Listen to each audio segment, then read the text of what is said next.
اردو سال دوم کے پرچے میں سوال نمبر 7 جو ہے یہ خطوط نویسی کے حوالے سے ہے۔ خطوط نویسی میں اگر بچہ ترتیب سے چیزوں کو لکھے تو یہ سوال جو ہے وہ پورے کے پورے نمبر بھی دے سکتا ہے پیپر میں۔ سب سے پہلے سوال نمبر 7 خطوط نویسی دونوں چیزیں مارکر سے لکھیں۔ خطوط نویسی کا جو ہیڈنگ بنانا ہے یہ بھی مارکر سے بنائیں۔ خط لکھتے ہیں تو پھر سب سے پہلی لائن جو ہے اس پہ لکھنا ہے امتحانی مرکز۔ مارجن لائن ضرور لگائیں اور امتحانی مرکز جو ہے یہ مارجن لائن کے ساتھ ہی لکھا جائے گا۔ مختلف کتابوں میں مختلف لفظ جو ہے وہ لکھے ہوئے ہیں، کمرہ امتحان یا کمرہ امتحان، از کمرہ امتحان، بہت سی لفظ لکھے ہوئے آپ کو مختلف کتابوں میں نظر آئیں گے، لیکن کوشش کریں کہ امتحانی مرکز ایک ہی لفظ جو ہے وہ منتخب کر لیں۔ کوئی بھی کسی کے نام بھی خط لکھنا پڑتا ہے تو اسی لفظ کو لکھا جائے بس۔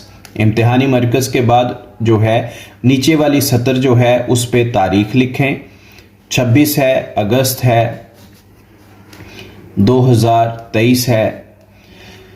اردو میں لکھیں یا انگریزی حروف یہ ڈیجٹس کے ساتھ لکھیں۔ ترتیب یہ رہنی چاہیے، سب سے پہلے دن، پھر مہینہ، پھر سن، یعنی یہ ترتیب خراب نہیں ہونی چاہیے۔ کوئی کامہ کوئی فل سٹاپ درمیان میں لگانے کی ضرورت نہیں ہے، بس اس کو ترتیب سے درست لکھیں۔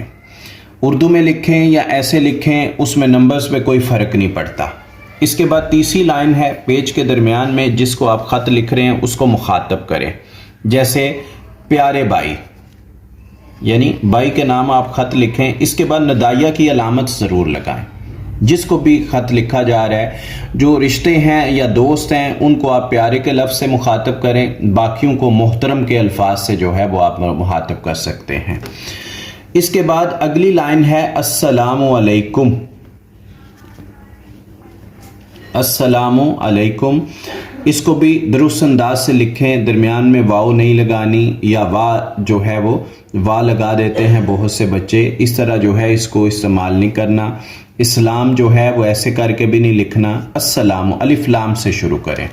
پھر اس کے بعد جو خط لکھنا شروع کرتے ہیں وہ جہاں پہ السلام علیکم ختم ہوا ہے اس کے بعد باقاعدہ خط لکھنے کا آغاز کریں، اور خط کا اختتام جہاں پہ ہے وہ والسلام، اور اس کے بعد جس کو خط لکھ رہے ہیں اس کے ساتھ اپنا تعلق جو ہے وہ ضرور لکھیں۔ اگر نہیں لکھیں گے تو اس حصے کا نمبر جو ہے وہ نہیں ملے گا۔ یہ 3 لائنز جو ہیں وہ لکھنا ضروری ہے۔ جو درمیان کا حصہ ہے اس کو ضرور تو آپ جو ہے وہ 1.5 پیج تک پھیلائیں، ممکن ہے تو۔ اس کو امتحانی مرکز درست آپ نے لکھا ہے تو اس کا بھی 1 نمبر ہے۔